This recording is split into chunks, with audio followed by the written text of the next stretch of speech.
नमस्कार बंधुगण मु संजय मु आपको एसएन एजुकेशन चैनल को स्वागतम जनाऊँगी।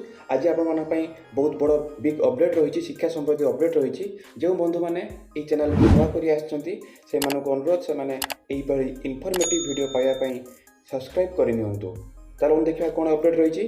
प्रथम देखा बोर्ड वेबसाइट रे ओटीईटी फल 50,000 पास 90,000 फेल।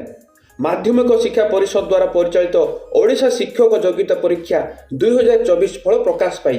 1,40,000 परीक्षार्थी मध्य प्राय 50,000 परीक्षार्थी पास करथिबा बेले 90,000 परीक्षार्थी फेल होइथिबा सूचना मिली।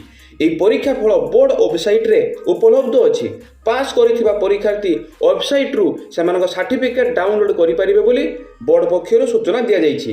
अन्य पक्षरे परीक्षार्थी मानकु उत्तर खाता तथा ओएमआर शीट को देखिबा लागि एथर बोर्ड पक्षरु सुযোগ दिया जाइछि। एथि लागि परीक्षार्थी मानकर ओएमआर शीट बोर्ड वेबसाइट रे अपलोड करा जाइछि। ओएमआर शीट आसंता 29 तारिख पर्यंत वेबसाइट रे उपलब्ध रहिबो। ए धार्य समय मध्य परीक्षार्थी निज ओएमआर शीट डाउनलोड करी निज मार्क संपर्क रे जानि परिबे बोली बोर्ड कर्तृपक्ष कहिसंती। ओडिया एकक भाषा परीक्षा बोर्ड वेबसाइट रे एडमिट कार्ड माध्यमिक शिक्षा परिषद द्वारा परिचालित ओडिया एकक भाषा परीक्षा एवं अर्धवार्षिकी ओडिया भाषा परीक्षा आसंता 30 तारिख रे हेबो। उक्त परीक्षा राज्यर 20टी सेंटर रे हेबो। ओडिया एकक भाषा परीक्षा सकाळ 8टा रु 10:30 पर्यंत चलिबो। 3,833 जन परीक्षार्थी एकक ओडिया भाषा परीक्षा देवा लगी आवेदन करिसंती। सेहीपरि अर्धवार्षिकी परीक्षा सकाळ 9टा रु आरंभ होई 10टा पर्यंत चलिबो। एही परीक्षा लगी 302 जन परीक्षार्थी आवेदन करिसंती। ओडिया भाषा परीक्षा लगी आवेदन करिथिबा परीक्षार्थी मानकर एडमिट कार्ड एबे बोर्ड वेबसाइट रे उपलब्ध हेउछि। प्राथमिक शिक्षक इंग्राजी भाषा ज्ञान वृद्धि पाई तालीम प्राथमिक विद्यालय शिक्षक इंग्राजी भाषा ज्ञान रे उन्नति पाई तालीम कार्यक्रम आयोजित होईछि।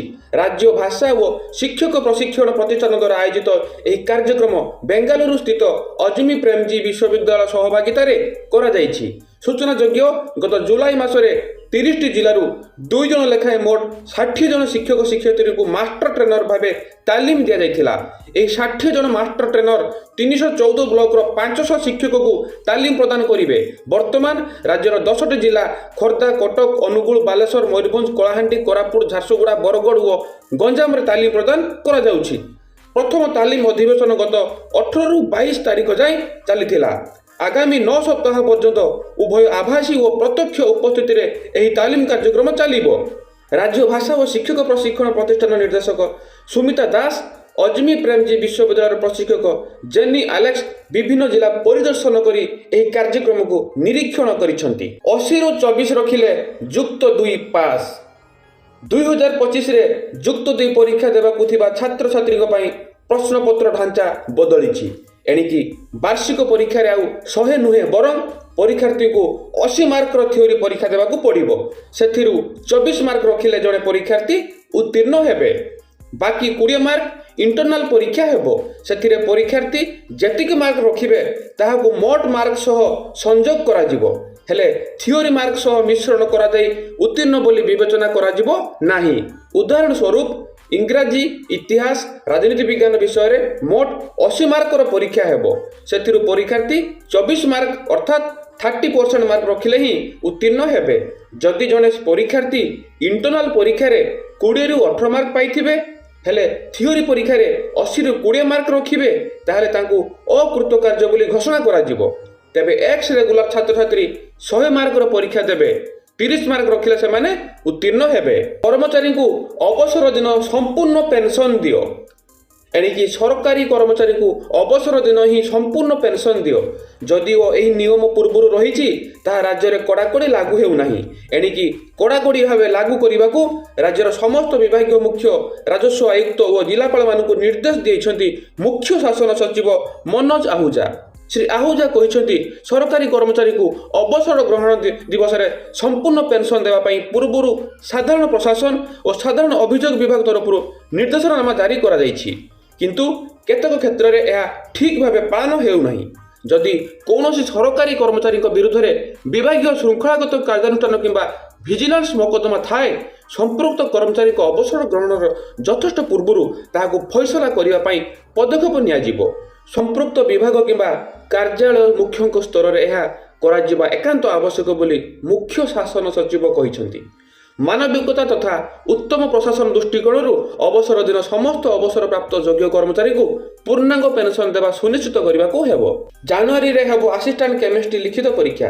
ଓଡ଼ିଶା ଲୋକସେବା ଆୟୋଗ ଦ୍ୱାରା ପରିଚାଳିତ ଆସିଷ୍ଟାଣ୍ଟ କେମିଷ୍ଟ୍ରି ନିଯୁକ୍ତି ନେଇ ଆସିଛି ଏକ ବଡ଼ ଅପଡେଟ୍। ଏହି ପଦର ଲିଖିତ ପରୀକ୍ଷା ତାରିଖ ଘୋଷଣା କରାଯାଇଛି। ଆସନ୍ତା ଜାନୁଆରୀ ମାସ 5 ତାରିଖ ଦିନ ଆସିଷ୍ଟାଣ୍ଟ କେମିଷ୍ଟ୍ରି ପଦର ଲିଖିତ ପରୀକ୍ଷା ଅନୁଷ୍ଠିତ ହେବ। ସକାଳ 10ଟାରୁ 11:30 ପର୍ଯ୍ୟନ୍ତ ପେପର 1 ପରୀକ୍ଷା ଓ ଦ୍ୱିପ୍ରହରେ 1:30ରୁ 3ଟା ପର୍ଯ୍ୟନ୍ତ ପେପର 2 ପରୀକ୍ଷା ଅନୁଷ୍ଠିତ ହେବ। ଭୁବନେଶ୍ୱର କଟକ ଜୋନ୍ର ବିଭିନ୍ନ ପରୀକ୍ଷା କେନ୍ଦ୍ରରେ ଏହି ପରୀକ୍ଷା ଅନୁଷ୍ଠିତ ହେବ। ଖୁବ୍ ଶୀଘ୍ର ପରୀକ୍ଷା କେନ୍ଦ୍ରର ଭେନ୍ୟୁ ଓ ପରୀକ୍ଷାର ବିସ୍ତୃତ ପ୍ରୋଗ୍ରାମ ଜାରି କରାଯିବ। ପ୍ରାର୍ଥୀମାନେ ନିୟମିତ ଭାବେ ଓପିଏସ୍ସିର ଅଫିସିଆଲ ୱେବସାଇଟ୍ ପରିଦର୍ଶନ କରିବାକୁ କୁହାଯାଇଛି। ମଦ ପିଇ ସ୍କୁଲ ଆସିଥିବା ଅଧ୍ୟକ୍ଷ ଶିକ୍ଷକ ଗିରଫ। ବିହାରର ନାଳନ୍ଦା ଜିଲ୍ଲାରେ ଥିବା ଏକ ସରକାରୀ ବିଦ୍ୟାଳୟର ଅଧ୍ୟକ୍ଷ ଓ ଶିକ୍ଷକ ମଦ୍ୟପାନ କରି ଆସିଥିବାରୁ ସେମାନଙ୍କୁ ଗିରଫ କରାଯାଇଛି। ମଦମୁକ୍ତ ଘୋଷିତ ବିହାରରେ ଗତ ସପ୍ତାହରେ ଏହି ଘଟଣା ଦେଖିବାକୁ ମିଳିଛି। ଉକ୍ତ ଦିନ ସମ୍ପୃକ୍ତ ଅଧ୍ୟକ୍ଷ ଓ ଶିକ୍ଷକ ଜଣକ ସ୍କୁଲରେ ଅସ୍ୱାଭାବିକ ଆଚରଣ ପ୍ରଦର୍ଶନ କରିବା ଫଳରେ ଗ୍ରାମବାସୀ ଉତ୍ତ୍ୟକ୍ତ ହୋଇପଡ଼ିଥିଲେ। ଉଭୟଙ୍କୁ ବୁଝାସୁଝା କରିଥିଲେ ସୁଦ୍ଧା ସେମାନେ ଗ୍ରାମବାସୀଙ୍କୁ ଅଶ୍ରାବ୍ୟ ଭାଷାରେ ଗାଳିଗୁଲଜ କରିଥିଲେ। ଫଳରେ ଗ୍ରାମବାସୀ ପୁଲିସକୁ ସୂଚନା ଦେବାକୁ ବାଧ୍ୟ ହୋଇଥିଲେ। ଶିକ୍ଷକ ସଂଘକୁ ଆଲୋଚନାକୁ ଡାକିଲେ ଗଣଶିକ୍ଷା ସଚିବ। ରାଜ୍ୟରେ ଥିବା 1.5 ଲକ୍ଷ ପ୍ରାଥମିକ ଶିକ୍ଷକଙ୍କ ଦୀର୍ଘ ଦିନର ଦାବି ଯଥା ମୂଳ ଗ୍ରେଡ୍ ପେ 4200, ପ୍ରାଥମିକ ଶିକ୍ଷାରୁ ଚୁକ୍ତି ଉଚ୍ଛେଦ ଓ ଠିକାରେ ଖଟିଥିବା 6 ବର୍ଷ ଚାକିରିରେ ଯୋଗ କରିବା ଭଳି ଦାବି 2017 ମସିହାରୁ ଅଦ୍ୟାବଧି ପୂରଣ ହୋଇପାରୁନି। ଏନେଇ ବାରମ୍ବାର ସେମାନେ ଆନ୍ଦୋଳନ କରୁଛନ୍ତି। ରାଜ୍ୟରେ ଥିବା ପୂର୍ବ ସରକାର ସେମାନଙ୍କୁ ପ୍ରତିଶ୍ରୁତି ଦେଇ ସମୟ ଗଡ଼ାଇ ଚାଲିଥିଲେ। ତେଣୁ ବର୍ତ୍ତମାନ ଶିକ୍ଷକଙ୍କ ଅସନ୍ତୋଷ ଚରମ ସୀମାରେ ପହଞ୍ଚିଛି। ଏହାକୁ ଦୃଷ୍ଟିରେ ରଖି ରାଜ୍ୟ ସରକାରଙ୍କ ଗଣଶିକ୍ଷା ବିଭାଗ ସଚିବ, ମିଳିତ ପ୍ରାଥମିକ ଶିକ୍ଷକ ମଞ୍ଚର ଆବାହକ ସୁନୀଲ କୁମାର ପ୍ରଧାନ, ମଳୟ ଜେନା ଓ ଆରତ ଭଞ୍ଜନ ସାହୁଙ୍କ ସହ ମୋଟ 3 ଜଣ ଓ ଜିଇଟିଏ ସଂଗଠନର 3 ଜଣ କହ୍ନେଇ ଠାକୁର, ସୁମନ୍ତ ପାଲ ଓ ବିବେକାନନ୍ଦ ବେହେରାଙ୍କୁ ଆସନ୍ତା 25 ତାରିଖରେ ଆଲୋଚନାକୁ ଡାକିଛନ୍ତି। ତେଣୁ ଦୀର୍ଘଦିନର ସମସ୍ୟା ସମାଧାନ ହେବ ବୋଲି ଶିକ୍ଷକମାନେ ଆଶା ବାନ୍ଧିଛନ୍ତି।